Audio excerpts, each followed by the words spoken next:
போட்டுக்கிட்டே இருந்தாங்க. அந்த பையன் பாட்டுக்கு அடிச்சு நவுத்திக்கிட்டே இருந்தான். ம். இவிங்க ஃபீட் பண்ணாங்க, அடிக்க விட்டாங்கும்போதெல்லாம் அந்த பையனோட டேலண்ட்ட நம்ம சும்மா குறை சொல்லக்கூடாது. கொற சொல்லக்கூடாது. சரியான டேலண்ட்டு. இதெல்லாம் ஒரு 1000 வருஷத்துக்கு ஒரு பையன் பொறக்கிற மாரி. இந்த ம். டேலண்ட்லாம். இந்த இல்ல டேலண்ட்லாம் வச்சுக்கிட்டு அதுதான் சொல்றேன். இந்த பையன நான் நெறைய வாட்டி பார்த்துருக்கேன். அந்த இது எமர்ஜென்சி ஏசியா கப்பா இருக்கட்டும், அதுக்கு முன்னாடி அண்டர் 19 ப்ளே பண்ணதால ஸ்பின்னுக்கு மட்டும் தான் அந்த பையன் அவுட் ஆனான். ஏன் இவங்க ஸ்பின்னர ம். யூஸ் பண்ண மாட்டேங்கிறாங்க? எல்லா டீமுமே எனக்கே தெரியுது. க அவன் ஸ்பின்னுக்கு அவுட் ஆறான். ஏன் ஸ்பின்னு தைரியமா குடு. அவன் அடிச்சாலும் 20 ரன் அடிக்கிறான் ஃபாஸ்ட் பவுலரு. நீ ஸ்பின்னுக்கு குடு 3 6 4 6 போகட்டும். அவுட் ஆறான்னு பார்க்கலாம்ல.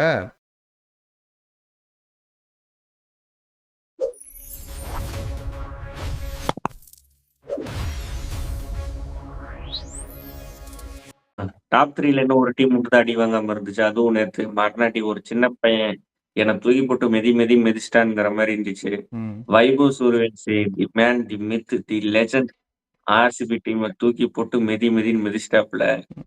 என்ன அந்த கலையபுரத்துலருந்து ஆர்சிபி மீளுமா இனிமே? இல்ல மீளாதா? இதுல என்னன்னா நைட்ல மும்பை இந்தியன்ஸோட வேற ஆர்சிபிக்கு மேட்ச் இருக்கு.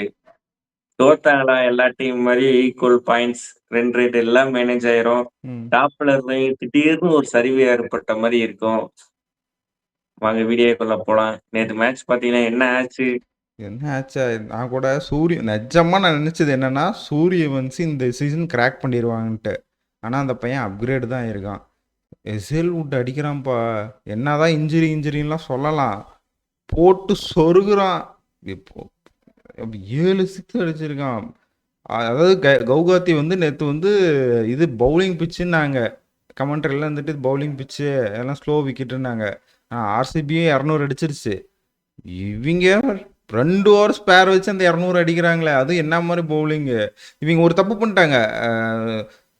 இம்பாக்ட் பிளேயர் ரூல்ஸ்ல வந்துட்டு வெங்கடேஷ் ஐயர் அந்த இடத்துல கொண்டு வந்திருக்க தேவையில்ல. சுயேஷ் சர்மாவை கொண்டு வந்திருந்தா மேபி ஒரு 2 கம்மியா இருக்குமே. சுயேசரமா கொண்டு வந்தா ஒரு 30 ரன் கம்மியா இருந்திருக்கும். 20 ரன் கம்மியா இருந்திருக்கும். க விக்கெட் இல்ல எடுத்திருப்பாரு. எனக்கு எனக்கு என்ன தோணுதுன்னா, அ வைபவ் சூரியவன்சிக்கு கரெக்ட்டான ஃபீல்ட் செட்டப் இருக்கு. நான் அப்ப கூட ட்விட்டர்ல ஒரு ட்வீட் போட்டேன். ம். ஆர்சிபி ராங் ஃபீல்ட் செட் பண்றாங்க. எஸ்ஏ விட்டு வந்து பந்து போடுறாரு. அவர் அடிக்கக்கூடிய 2 இடம், 2 பக்கம் எல்லாருக்கும் தெரிஞ்ச இடம். அந்த 2 இடத்துல ஃபீல்ட் இல்ல. அவர் தூக்கி அந்த இடத்துல அடிச்சுட்டே இருக்கிறாரு. 4ம் 6ம் போயிட்டே இருக்கு. அப்படிங்கும்போது அந்த ஃபீல்டிங் நானும் பவர் பிளே முடியுதோர்ன்னு பார்த்தேன். டேய் இந்த ஓவராச்சும் நிக்க வைங்கடா அந்த ஃபீல்ட. அடுத்த ஓவராச்சும் நிக்க வைங்கடா. இல்ல அதுக்கடுத்த ஓவராச்சும் ஃபீல்டு நிக்க வைங்கடான்னு நெனச்சுட்டு இருந்தேன். ஆனா ஒரு ஓவர் கூட அந்த ஃபீல்ட் செட்டப் நிக்க வைக்கல. எனக்கு ஏன் நிக்க வைக்கல, எதுக்கு நிக்க வைக்கலன்னுலாம் காரணம் தெரியல. ஒருவேள அவரு அந்த ஷாட் அடிக்க மாட்டாரு, அந்த பக்கம் ஆட மாட்டாரு, நம்ம பவுலர்ஸ் அப்படி போட்டுருவாங்களோன்னு நெனச்சு பந்து போட்டாரான்னு தெரியல. சன்ரைசர்ஸோட மண்டே மேட்ச் இருக்கு ராஜஸ்தான் ராயல்ஸ்க்கு. பார்க்கலாம். அட்லீஸ்ட் ஏய், அந்த மேட்ச் ஆச்சும் அந்த சன்ரைசர்ஸ் பையன ஃபீல்டிங் விக்கெட் ஒழுங்கா எடுக்க எடுக்குறாங்களா? வைப்பாங்கன்னு நினைக்கிறியா? இல்ல சன்ரைஸோட ஒரு 100, 150 இருக்குதான்னு பார்க்கலாம். இல்ல நான் என்ன வெயிட்டிங். நினைக்கிறேன்னா, நான் உங்ககிட்ட அப்பத்திலிருந்து சொல்றேன், இந்த பையன் எவ்வளோ மெதுவா போட்டாலும், எவ்வளோ ஃபாஸ்ட்டா போட்டாலும் அடிச்சு போடுறான். நீ ஃபீல்ட் செட்டப்ல இல்ல சொல்ற. வேகமா போட்டா அடிக்கிறான். ஸ்லோவா போட்டா அடிக்க முடியல அந்த பையனால. இல்ல. ஒரு Bhuvneshwar Kumar 2 ball slow ball போட்டாரு. ஸ்பின்னு போடும்போது பெருசா அடியல. ஆ. எவ்வளவு வேகமா போட்டாலும் அந்த வேகம் போகுது. எனக்கு இந்த மேட்சுமே யாரும் பவுன்சர் போடல. ம். மண்டைக்கு பவுன்சர் போடல. நெஞ்சுக்கு பவுன்சர் போடல. ஒடியாந்து ஸ்லாட்ல போட்டுக்கிட்டே இருந்தாங்க. அந்த பையன் பாட்டுக்கு அடிச்சு நவுத்திக்கிட்டே இருந்தான். ம். இவிங்க ஃபீட் பண்ணாங்க, அடிக்க விட்டாங்கும்போதெல்லாம் அந்த பையனோட டேலண்ட்ட நம்ம சும்மா குறை சொல்லக்கூடாது. கொற சொல்லக்கூடாது. சரியான டேலண்ட்டு. இதெல்லாம் ஒரு 1000 வருஷத்துக்கு ஒரு பையன் பொறக்கிற மாரி. இந்த ம். டேலண்ட்லாம். இந்த இல்ல டேலண்ட்லாம் வச்சுக்கிட்டு அதுதான் சொல்றேன். இந்த பையன நெறைய வாட்டி பார்த்துருக்கேன். அந்த இது எமர்ஜென்சி ஏசியா கப்பா இருக்கட்டும், அதுக்கு முன்னாடி அண்டர் 19 ப்ளே பண்ணதால ஸ்பின்னுக்கு மட்டும் தான் அந்த பையன் அவுட் ஆனான். ஏன் இவங்க ஸ்பின்னர ம். யூஸ் பண்ண மாட்டேங்கிறாங்க? எல்லா டீமுமே எனக்கே தெரியுது. க அவன் ஸ்பின்னுக்கு அவுட் ஆறான். ஏன் ஸ்பின்னு தைரியமா குடு. அவன் அடிச்சாலும் 20 ரன் அடிக்கிறான் ஃபாஸ்ட் பவுலரு. நீ ஸ்பின்னுக்கு குடு 3 6 4 6 போகட்டும். அவுட் ஆறான்னு பார்க்கலாம்ல. அத தைரியமா கால் எடுக்க மாட்டேங்கிறாங்க. சரி மேட்ச்சுக்கு வருவோம். ஆர்சிபி பேட்டிங்லேருந்து ஃபர்ஸ்ட்டு வந்தோன்னேமே ஒரு நெஞ்சுக்கு ஒரு பவுன்சர் போட்டார் ஆர்ச்சரு. Salt out. அவன் சரியான பால் ஆனா அது. சரியான பாட்டு. ம். அந்த ஓவர்ல விராட் கோலி அவுட் ஆகி இருந்திருக்கணும். விராட் ம். கோலிக்கு ஸ்லிப் வைக்கல. ம். 6வது பாலு. அப்படியுமே பரவாயில்லைங்க. விராட் கோலி விக்கெட் எடுத்து விட்டாங்க. அடுத்து 32 ரன்ல விராட் கோலி அவுட்டு. பயங்கரமா அடுத்து வந்து ஆடுனாரு. படிக்கல் அவுட்டு. ம். எல்லாரும் அவுட் எடுத்துட்டாங்க. ஒரு 4 விக்கெட் போயிருச்சு. எப்படி போச்சுன்னே தெரியல. ஒரு ஸ்டேஜ்ல பவர் பிளேல 100 ரன் அடிச்சிருவாங்களாடாங்கிற மாதிரி இருந்துச்சு. ம். மொத்தமா 150 ரன் அடிக்கிற மாதிரி போயிருவாங்களான்னு இருந்துச்சு. அதாவது 3 படிக்கல் ஓவருக்கு படிக்கல் 3 ஓவருக்கு இல்ல 47 ரன் இருந்தாங்க. ம். படிக்கல்ல வந்து தப்பான நேரத்துல விக்கெட் ஆனாரு. அந்த ம். பவுன்ஸ் ஆர்ச்சர் வர்ற சும்மா அந்த பவுன்சர் வந்து சிங்கிள் அடிட்டு போயிருந்தாருன்னா வச்சுக்கங்களேன், இன்னைக்கு ஆர்சிபி வந்து ஒரு 200, 250 ரன் அடிச்சிருந்திருப்பாய்ங்க. ம். படிக்கல் தப்பான நேரத்துல அப்படி தூக்கி விட்டு போனாரு கரெக்ட்டா கேட்ச்சுக்கு. கரெக்ட்டா அதுவும் ஹெட்மேயர் தான் டீம்ல இருக்கிற பெஸ்ட் ஃபீல்டர். ம். அவர் கையில கேட்ச் அடிச்சு விட்டு போயிட்டே இருந்தாங்க. எனக்கு தெரிஞ்சு ப்ரோ ரஜத் படிதார் வந்து செம்ம இன்னிங்ஸுக்கு செம்ம ஃபார்ம்ல இருக்கிறாரு. முதல் 2 ஆட்டம் ஒரு மாரி இன்னிங்ஸு. சன்ரைசர்ஸோடையும் சிஎஸ்கேவோடையும். ம். பால்ல இருந்து கல்ட்டு தான். இந்த மேட்ச் பொறுமையா ஆடுறாரு, சூப்பரா ஆடுறாரு. எனக்கு ம். தெரிஞ்சு மறுபடியும் இந்தியன் டீமுக்கு ஒரு கம்பேக் குடுக்கறதுக்கான வாய்ப்பு இருக்கு. ம். சித்தேஷ் சர்மா நான் சொன்னேன்ல, ஃபர்ஸ்ட் மேட்ச் ஆ. சொன்னேன்ல, ஃபார்ம் அவுட்ரா அப்படிங்கிற ஃபார்ம் மாரி அவுட்டு. ஃபார்ம் அவுட் தான். பேட்ல படல. சுத்தமா படல. Tim David unlucky. அந்த கேட்ச் ஒரு செம்ம ஷாட் ஆனா கரெக்ட்டா கையிலேயே போய் விழுந்துருச்சு. எல்லா நாளும் முரட்டு காலைக்கும் அந்த இல்ல எல்லா நாளும் இல்ல சிஎஸ்கே மொரட்ட பவுலர்ஸ் காத்துக்குமே வந்து எட்ஜ் ஆகி போயிருச்சு. ஆ. இல்லன்னா இன்னைக்கு ஒரு வானவேடிக்கை இருந்திருக்கும். Just miss. அந்த பிரிஜேஷ் சர்மா போடுறதும், நம்ப ஆர்சிபி டீம்ல இந்த அபிநந்தன் சிங் போடுறதும் 2 பேத்துக்கு இருக்கிற வித்தியாசம் என்னன்னா, பிரிஜேஷ் சர்மா போடுற பாலு ஸ்லோவா போடுற மாரி தான் இருக்குது. ஆனா பேட்ஸ்மேன் பேட் ஆடி முடிக்கிறதுக்குள்ள வந்து எல்பிடபிள்யூ ஆயிருது. ஆனா வந்து அபிநந்தன் சிங் போடுறது நல்லா பேட் வருது. நல்லா அடிக்கிறாய்ங்க. ஏன் அவிங்க மங்கேஷ் யாதவ் பக்கம் இல்ல மாட்டேங்கிறாய்ங்கிறது எனக்கு தெரிய இல்ல மங்கேஷ் யாதவுக்கு இன்ஜூரியாம். கமெண்ட்ல ஒருத்தர் பண்ணியிருந்தாரு. நான் என்ன கேட்கிறேன், மாட்டேங்குது. உங்க டீமுக்கு சுயேஷ் சர்மா மெயின் பவுலர்னா அவர் ஃபீல்டிங் நிக்க வைங்க. இந்த மாதிரி சிச்சுவேஷன் ஆகும்னு உங்களுக்கு தெரியும்ல. ஆமா. அபிநந்தனை இம்பாக்ட்ல போட்டு வைங்க. இப்ப ஏன்னா ஏன் அபிநந்தன தான் அடிக்கிறாங்கும்போது நம்ம ரஷீக் சலாம் யூஸ் பண்ணலாமே. ஒரு பிரச்சனையே இல்லையே. 3 ஆ ஆட்டமும் நம்ம அபிநந்தன் சிங்க அடிச்சுட்டாய்ங்க. பார்த்துட்டோம். நீங்க ரஷீக் தார வேற நீட்டா யூஸ் பண்ணலாம். டெத் ஓவருக்கு. ம். அப்படிங்கும்போது ஆர்சிபிக்கு வீல்ஸ் ஸ்லோவா எனக்கு வருதுன்னு நினைக்கிறேன். இல்ல எனக்கு என்னமோ எல்லா டீமுமே ஒரு ஃபர்ஸ்ட் பேஸ் முடிச்சுட்டு செகண்ட் பேஸ் போகையில எல்லா டீமுமே கொஞ்சம் தடுமாறுற மாதிரி எனக்கு தோணுது. அதை தான் நான் ஆர்சிபி டீம் பார்க்குறேன். எல்லாம் நல்லா இருந்த மாதிரி இருக்குது. ஹோம் கிரவுண்டில் சூப்பராக விளையாடுறாங்க. வெளியே வந்தால் ஒரு மாதிரியாக விளையாட ஆரம்பிச்சிட்டாங்க.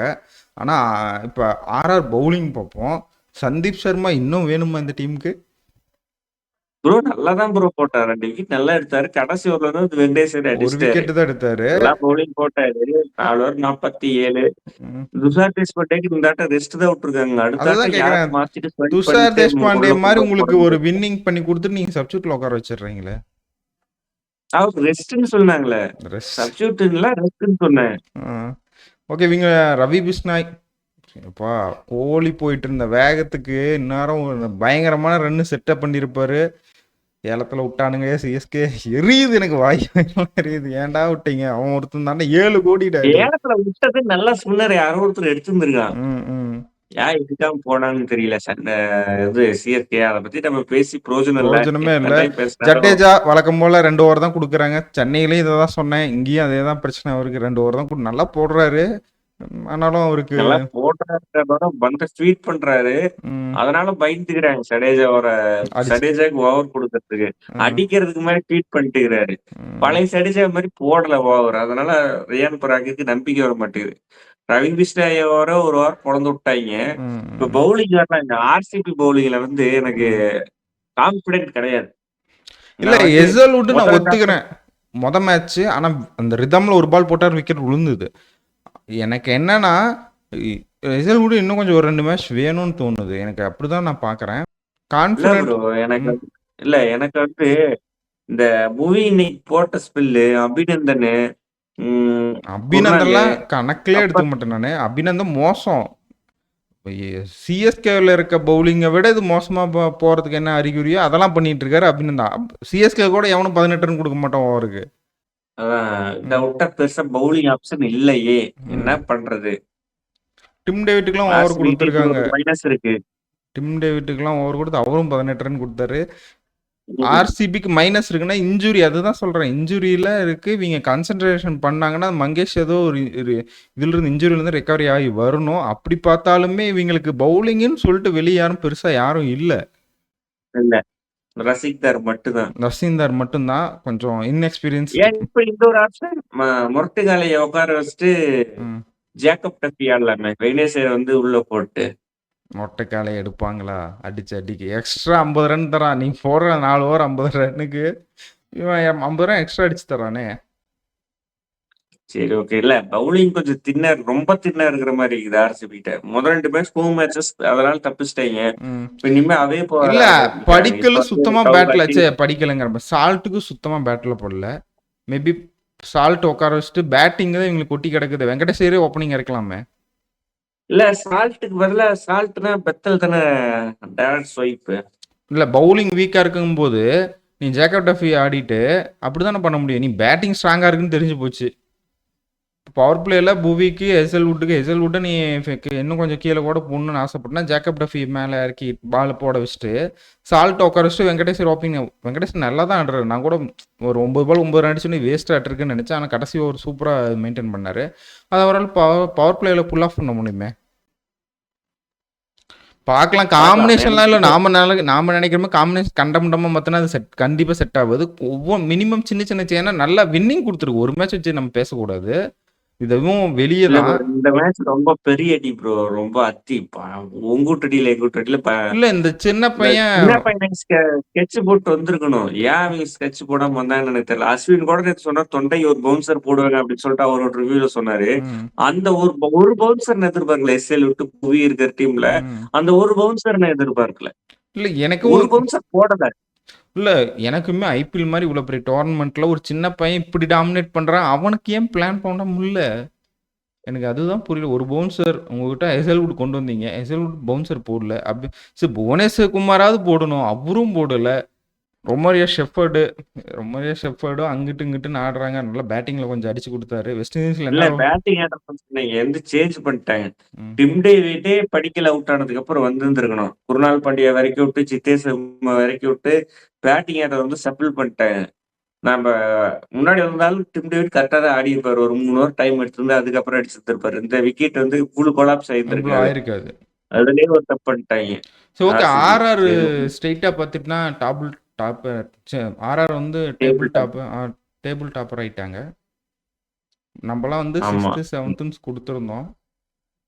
நம்மள அப்படியே மிரக்க நான் வச்சுட்டாங்க. வந்து 7th குடுக்கல. நான் வந்து ஒரு 6th to 5th to 6th அந்த பொசிஷன்ல குடுத்திருந்தேன் ஆர்ஆர்க்கு. ம், பார்க்கலாம். மொத 4 மேட்ச் இது ஆர்ஆர்க்கு ஒண்ணும் புதுசு இல்ல. இது மாரி ம், இதுக்கு முன்னாடி சீசன்ஸ்ல 6க்கு 6 ஜெயிச்சு டேபிள் டாப்பர்ல இருப்பாய்ங்க. ம். ஒரு அடுத்த இதுல வந்து கீழ வருவாய்ங்க. வாய்ப்பு இருக்கு. ஒரு மேட்ச் தான் ப்ரோ. ஒரு மேட்ச் எந்த மேட்ச்ன்னு தெரியல.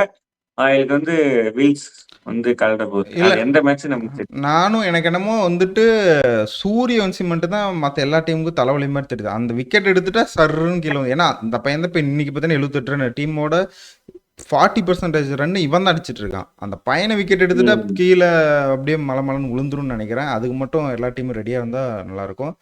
சரி, ஓகே. நம்ம வீடியோ முடிக்கலாம். நம்ம கேள்வி கேட்டிருந்தோம் சூரியவன்சியாக படிக்கலான்ட்டு. சூரியவன்சி நிறைய பேர் படிக்கல தான் ஆன்சர் கொடுத்துருந்தீங்க. நாங்கள் உங்களுக்கு இன்னைக்கு லைவ்ல வரோம். நீங்கள் லைவ்ல வந்து நாங்கள் யார் வின்னர்னு அனௌன்ஸ்மெண்ட் பண்ணிடுறோம். அதாவது இன்னைக்கு சென்னைக்கு மேட்ச் இருக்குது. சென்னை விசஸ் டெல்லி ப்ரிவ்யூ வந்து நாங்கள் லைவ் பண்ண போகிறோம். எத்தனை மணிலிருந்துன்னா 6 மணிலிருந்து 7 மணி வரையும் 1 hour லைவ் நாங்கள் வரோம். வந்துட்டு அதில் யார் யார் வின்னருங்கிறத சொல்லிடுறோம். மறக்காமல் அந்த ப்ரிவ்யூவில் எல்லாம் ஜாயின் பண்ணிக்கோங்க.